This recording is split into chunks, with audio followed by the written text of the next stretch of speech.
night. What Doug Jones did right. The end of net neutrality.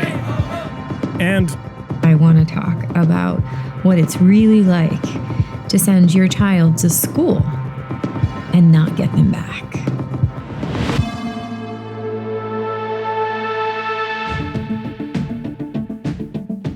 Palestinian President Mahmoud Abbas has asked the United Nations to take control of the peace process with Israel, a request to effectively push the U.S. out of those negotiations. A week ago, President Trump decided that the United States would recognize Jerusalem as Israel's capital, infuriating many in the Arab world. Abbas spoke at a gathering in Turkey, where the leaders of 57 Muslim nations called for other countries to recognize East Jerusalem as Palestine's capital. وبهذا تكون الولايات المتحدة قد اختارت أن تفقد أهليتها كوسيط وأن لا يكون لها دور في العملية السياسية فهي منحازة كل الانحياز لإسرائيل. هذا هو موقفنا ونتمنى ونتأمل أن تؤيدونها في ذلك. A Saudi-led coalition strike in Yemen's capital killed at least 39 people today, many of them prisoners being held at a military police camp. The site is controlled by the Iranian-backed Houthis, who killed Yemen's former president and Saudi ally Ali Abdullah Saleh last week. Since then, the coalition forces fighting with the Saudis have stepped up their campaign against the Houthis. The ongoing war has devastated Yemen and left millions of people trapped with little access to humanitarian aid. The nomination process for Brett Talley and Jeff Mateer to become federal judges won't move forward, the White House confirmed today. Recent news reports link both nominees to comments defending discrimination. And yesterday, the Senate Judiciary Committee's Republican chair said he advised the White House to reconsider both nominations. The Judiciary Committee had voted to advance Talley's nomination last month, despite his not qualified rating from the American Bar Association. Minnesota's Democratic governor, Mark Dayton, has chosen his own lieutenant governor, Tina Smith, to replace Senator Al Franken in Congress. Last week, Franken announced he'll step down in the coming weeks, after several women accused him of sexual misconduct and his fellow Democrats called for him to resign. Smith will fill Franken's seat until a special election in November, and she's already said she'll run in that race. The winner will serve out the rest of Franken's term until 2021. I will do my best to earn Minnesotans' support. And I believe the way to do that is by being the best senator that I can be. Congressional Republicans appear to have reached a deal on tax reform and how to reconcile the differences between the House and Senate versions of the bill. The new proposal would drop the corporate tax rate from 35% to 21% starting next year, and lower the individual income tax rate for America's highest earners from about 40% to 37%. The GOP is hoping to get the consensus version of the bill through both chambers and to the president's desk by the middle of next week. A Vice News and SurveyMonkey online poll taken last week found that 56% of Americans oppose the tax proposals that have been debated in Congress.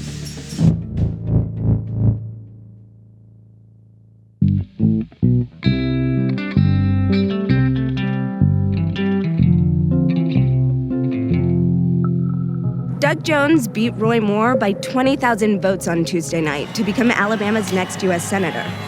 Most of what we know about Jones is that he's a former prosecutor that went after the KKK. But we don't know much else because he ran on an intentionally vague message. I think it's a combination of messages. I think it's look at the messages that I've been given on all the kitchen table issues. But the fact that Jones is pretty generic is actually really useful because it makes him a valuable test case for Senate Democrats trying to win next year. So what are the lessons they learned? First off, party infrastructure is crucial. You need that network of organizers, door knockers, elected officials, and strategists all working together to get out every possible voter to the polls. In Alabama, the Democratic National Committee and other national groups spent millions of dollars and hired tons of staff to get out the vote. It paid off for Jones. But in most red states, the Democratic Party brand is crap. So Jones tried very carefully to paint himself as the local champion. This race is about Alabama. It is about Alabama. It is about Alabama. But how do you bring in national resources without stepping on your hometown appeal? You do it in secret. In Alabama, a mysterious super PAC called Highway 31 spent more than $4 million supporting Doug Jones. Turns out it was funded by two of the biggest national Democratic super PACs. The National Democratic Party was very helpful to us. They needed to be careful because we had a message, and they didn't want to interfere. One of the groups working on African American turnout here kicked us out of their office and prevented us from talking to their volunteers.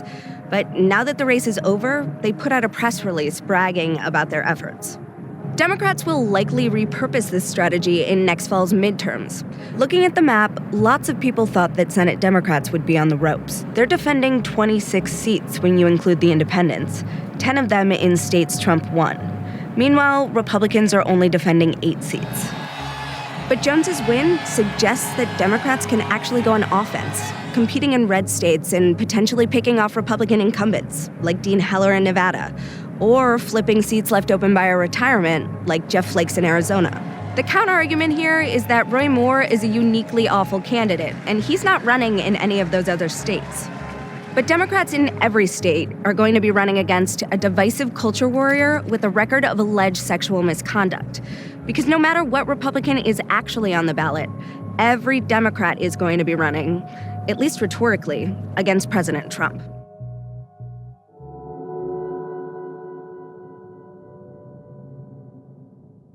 State Police, 911, what's the location of the emergency? I think we have shooting down at the Sandy Hook Elementary School.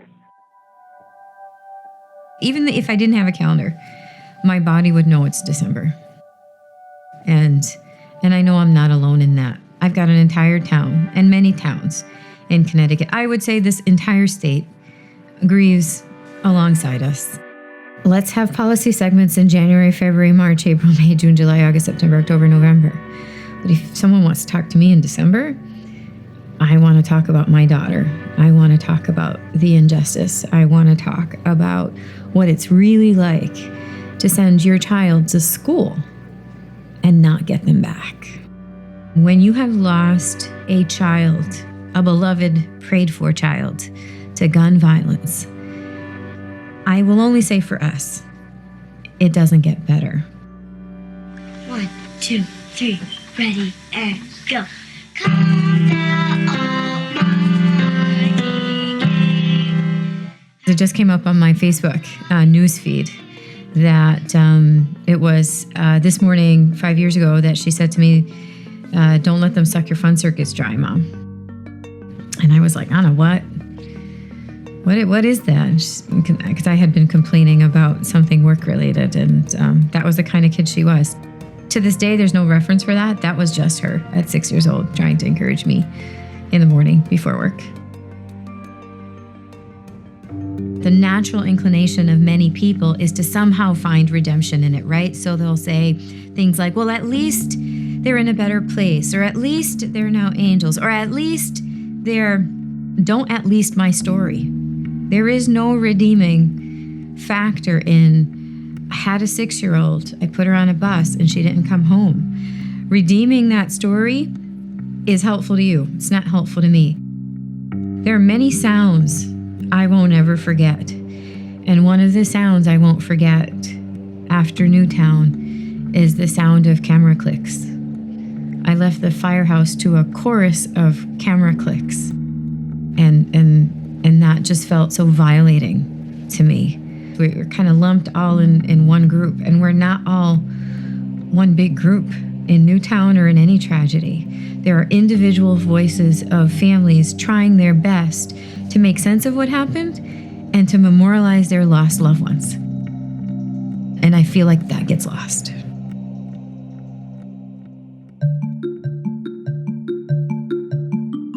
You know, we are the odd man out in Newtown. Nobody wants to talk about it, but we are, right? We are the only, Anna's dad is Black. I'm from Puerto Rico. So we lost a child of color in a mass shooting in a community where we aren't typical. So we wanted so desperately to address both how she died and how she lived. And the reality that if this had happened to Anna in any other place in America, I don't think she would have gotten the same empathy and sympathy that she actually did. That was kind of the beginning thinking origin nexus of the Anna Grace Project, promoting love, community, and connection for every child and family. I would say that is our hope, that every student in every classroom in every school across America would feel enough support to live out their purpose in life and to finish the race. So we have drawn some serious boundaries around our son, who's doing amazing, by the way. He's 13. He is an incredible athlete. He's a good kid. He's a good friend, and he has good friends. He has very strong opinions, though. And I said, Isaiah, if you could say one thing, what would you say? And boy, did he ever tell me. To anyone who wants to know what it's like 5 years afterward from a 13-year-old's perspective, if a child doesn't talk about what happened and seems like they're fine, know that they're not. We're always thinking about what happened. When you do talk to them, respect the child's boundaries, both physically and emotionally. When they ask to be alone, just leave them alone. Finally, to legislators, you need to do something about this. I wish I could fire everyone who hasn't done anything about gun violence. I shouldn't have to grow up without a sister. No one deserves this.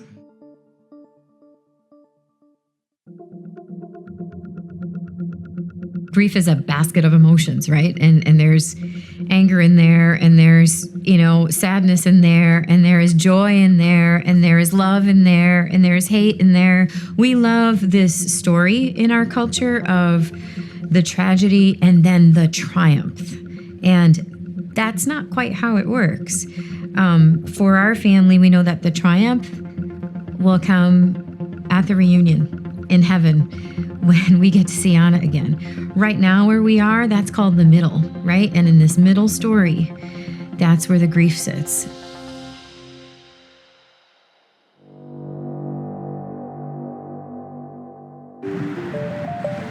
Tomorrow, the Federal Communications Commission, led by President Trump appointee Ajit Pai, will almost certainly vote to roll back net neutrality protections. Getting rid of these rules is, to say the least, unpopular. And in trying to convince a hostile public it's nothing to worry about, Pai has been relying on 3 key talking points. Number 1, net neutrality kills investment. The economics are simple here. The more heavily you regulate something, the less of it you're going to get. But there's not much evidence internet service providers are investing less because of net neutrality. These companies are required to tell their shareholders about adverse circumstances that will affect the value of their company. And not one has said the open internet rule is having an adverse effect on their company's operations. Number 2, ISPs won't play favorites once net neutrality ends. We don't see evidence of that happening in the marketplace on a widespread level. Actually, there's already a rich history of ISPs doing just that, penalizing services that are either notorious data suckers or services that have products competitive with their own. Number 3, consumers will still be protected. Going forward, if a company acts in an anti-competitive way, the Federal Trade Commission is expressly empowered to protect competition and consumers. But the FTC may not be able to do that, legally or otherwise. What the FCC is not telling the American public is that the Federal Trade Commission has absolutely no background when it comes to net neutrality protections. And it is questionable about what authority they have when it comes to internet service providers, period. The FTC's ability to enforce rules on internet service providers is in limbo. There's a pending court case between the agency and AT&T that could strip the FTC of its regulatory authority. There is one last hope for consumers once the FCC goes through with repealing net neutrality rules: the courts. We're confident that we can go into federal court and explain why we think the FCC got it wrong here and is actually not empowered to yank these rules away as they plan to. We promise to sue.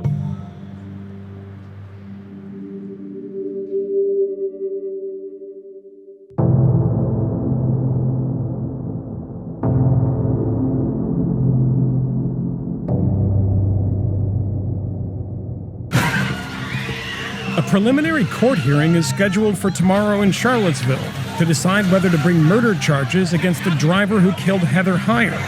Shit, the car just drove into people. And injured 19 others during August's Unite the Right rally. But the significance of the case goes beyond what happened that day to whether the movement behind the rally is inherently violent.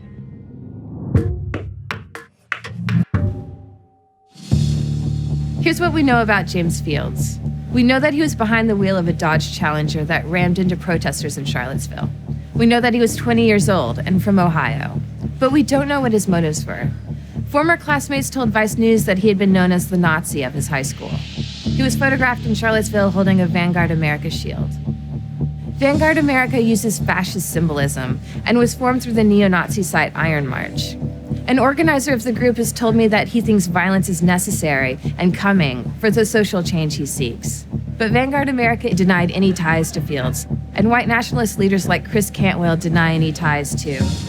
I had never known him before Unite the Right. I heard of him, obviously, and I met him very briefly in jail, but I still don't know the guy. He was on the cell block with us for a matter of minutes, and then for whatever reason, they rolled him up and moved him, I believe, to medical. But, I saw him. I said, I'm so sorry that this happened to you. He didn't say literally anything to me. In alt-right chat logs, activists were asking, is he one of ours? Others joked about Heather Heyer's death. If it's true that Fields is some kind of lone wolf, he still seems like the natural result of a movement that organizes not by geography, but online. In anonymous chat rooms that are so lightly vetted that anti-fascist activists broke into them and posted the transcripts online. Unicorn Riot, a leftist media collective, posted Discord chat logs about the Unite the Right rally, which show a lot of violent commentary and jokes. But the question of whether Fields was among them makes those jokes more significant.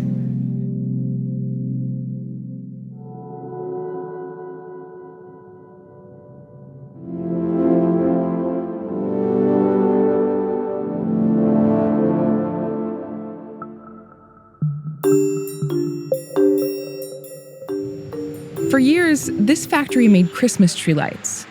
But now, workers at Reda Hung take waste products from electronics manufacturers all over Asia and extract pure tin from it in the form of ingots, which are later resold for a profit. Chen Kui Hung is one of two brothers who own the factory. He showed me around. 这是一个自动控制的，它在一个阿古啊。 It kind of seems like you're milking tin cows right now. No? Okay. Chen Kui Yuan, the other brother, told me about the business of recycling tin. How many ingots do you make? 10 吨. 10 tons of tin every single day? Every day. How much is a single ingot of tin worth? 大概现在1吨是$20,700美金. So, business is doing well. The factory is one of Apple's suppliers, and Apple has made a point of using recycled tin in its phones, because using metals that are mined directly from the earth isn't great for the planet, and often for people. The tech company declined to comment for this story, however. The Taiwanese government has injected massive amounts of money into building a recycling industry, so the Reda Hung business model is one they can get behind. Yang Fengqi runs a division of the government that's responsible for sustainability. 我们在这个小岛没有资源的情况下，其实我们要发展各种产业，我们必须要用最少的能源资源的使用，去创造最多的产值。那但是同时也要减少污染，这是我们最大的目标。 The government's efforts have been working. Today, Taiwanese people produce, on average, just under 2 pounds of waste each, every day. That's 3 times less than Americans. But Taiwan's success with recycling hasn't really been recognized by the international community, largely because they haven't been part of the United Nations since 1971. And repeated attempts to rejoin have been blocked by China, which claims Taiwan as part of its territory. 在这个相关的一些国际组织的统计，或者是一些这个案例的去寻找，基本上是不会以台湾为这个算是统计的这个区域。我们希望说，我们可以把我们在台湾的成功的经验，去推广到其他的国家，去帮助其他国家去做好的资源回收。Given how much this is worth, what do you think of the fact that some countries, this stuff just ends up getting put in a landfill? 我觉得这个太可惜了，因为这个是资源可以利用的，我们就要把它做到这个物善其用哈，然后让我们的厂商能够再利用，把这个环境做好了，我们就会自然会赚到我们所需要的钱。钱不是最重要的了，但是保护这个环境是比较重要的。